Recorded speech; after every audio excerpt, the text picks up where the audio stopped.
नमस्कार दोस्तों, कभी कभी जिंदगी तब बदलती है जब हम बोलना छोड़ देते हैं। आज की कहानी है एक ऐसे युवक की जिसने बोलने से नहीं खामोश रहने से अपनी जिंदगी बदल दी। राहुल नाम का एक लड़का था, बेहद होशियार पर उतना ही गुस्सैल भी। उसके अंदर एक आग थी दुनिया को कुछ कर दिखाने की, पर वो आग शब्दों में ज्यादा जलती थी। काम में कम, हर बात पर राय देना, हर चीज पर बहस करना, ये उसकी पहचान थी। वो मानता था कि जो ज्यादा बोलता है वही सबसे समझदार होता है। एक दिन गाँव की चौपाल में सब लोग बैठे हुए थे। बात चल रही थी, जिंदगी में सबसे बड़ी ताकत क्या है, पैसा या इज्जत। राहुल तुरंत बीच में बोला, पैसा ही सब कुछ है। जब पैसा होगा तो इज्जत अपने आप आ जाएगी। सब चुप हो गए। बस एक बुजुर्ग ठाकुर साहब मुस्कुराकर बोले, बेटा, शब्दों से नहीं कर्मों से इंसान बड़ा होता है। वक्त तुझे सिखाएगा कि खामोशी की ताकत क्या होती है। राहुल ने हंसते हुए कहा, ठाकुर जी, जमाना बोलने वालों का है, चुप रहने वालों का नहीं। ठाकुर साहब बस मुस्कुरा दिए। वो जानते थे वक्त ही सिखाएगा उसे यह सबक। समय गुजरा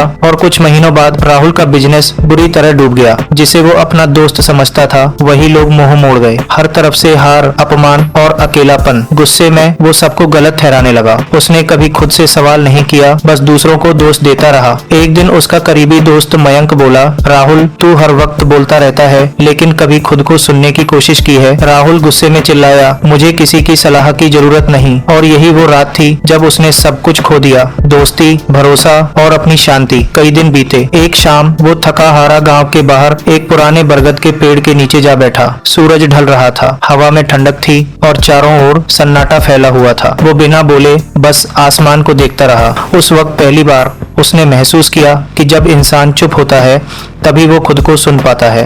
वो हर दिन वहां आने लगा, कुछ नहीं बोलता, बस सोचता, अपने गुस्से के बारे में, अपनी गलतियों के बारे में, अपने असली मकसद के बारे में। धीरे धीरे उसकी जिंदगी में एक अजीब सी शांति उतरने लगी। अब वो समझ चुका था कि शब्द नहीं, खामोशी भी बहुत कुछ कहती है। कुछ महीनों बाद गांव में सूखा पड़ा। लोग पानी के लिए परेशान थे, बच्चे बीमार थे और हालात मुश्किल होते जा रहे थे। राहुल अब पहले जैसा नहीं था। वो बिना किसी घोषणा या दिखावे के चुपचाप काम में जुट गया। कुएं की मरम्मत करवाई, पानी के बर्तन बांटे, बुजुर्गों के लिए दवाइयाँ मंगवाई। वो किसी से बहस नहीं करता था, बस काम करता चला गया। लोग हैरान थे, ये वही राहुल है जो पहले हर बात पर बहस करता था। राहुल बस मुस्कुरा देता और कहता, कभी कभी काम बोलते हैं, शब्द नहीं। धीरे धीरे उसकी खामोशी की गूंज गांव भर में फैलने लगी। लोग उसे पहले घमंडी समझते थे, अब उसे नेता की तरह देखने लगे। एक दिन ठाकुर साहब फिर से उस बरगद के पेड़ के नीचे बैठे थे। राहुल उनके पास गया। ठाकुर मुस्कुराए और बोले, अब समझ आया बेटा, खामोशी की ताकत क्या होती है? राहुल ने सिर झुका लिया और बोला, हाँ ठाकुर जी, पहले मैं सोचता था कि जो बोलता है वही सही होता है। अब जान गया, जो चुप रहकर सही करता है वही सच्चा विजेता होता है। उस दिन के बाद राहुल के भीतर एक नई रोशनी जल उठी। अब उसे अपनी पहचान के लिए चिल्लाने की जरूरत नहीं थी, उसके कर्म ही उसकी आवाज बन चुके थे। लोग उससे सलाह लेने आते और वो बस कहता, पहले खुद को सुनो। उसकी खामोशी अब डर नहीं थी, उसकी ताकत थी। वो समझ चुका था, शब्द तुम्हें सुनाते हैं जो दुनिया कहती है, लेकिन खामोशी तुम्हें सुनाती है जो तुम्हारा दिल कहना चाहता है। दोस्तों, जिंदगी में कई बार वक्त ऐसा आता है जब बोलने से नहीं, चुप रहने से रास्ता मिलता है। कभी कभी जवाब देने से बेहतर है बस कर्म से दिखा देना। खामोशी कमजोरी नहीं, समझ की निशानी है। जो अपनी चुप्पी को समझ लेता है वो दुनिया के हर शोर पर जीत जाता है। तो याद रखिए, जब शब्द खत्म हो जाएं तो कर्मों को बोलने दो, क्योंकि सच्ची ताकत चिल्लाने में नहीं, चुप रहकर सही करने में होती है। और आखिर में बस इतना ही कहना चाहता हूँ, कभी कोशिश करो, जुबान को नहीं दिल को बोलने दो, क्योंकि खामोशी की आवाज सबसे ऊंची होती है। यह कहानी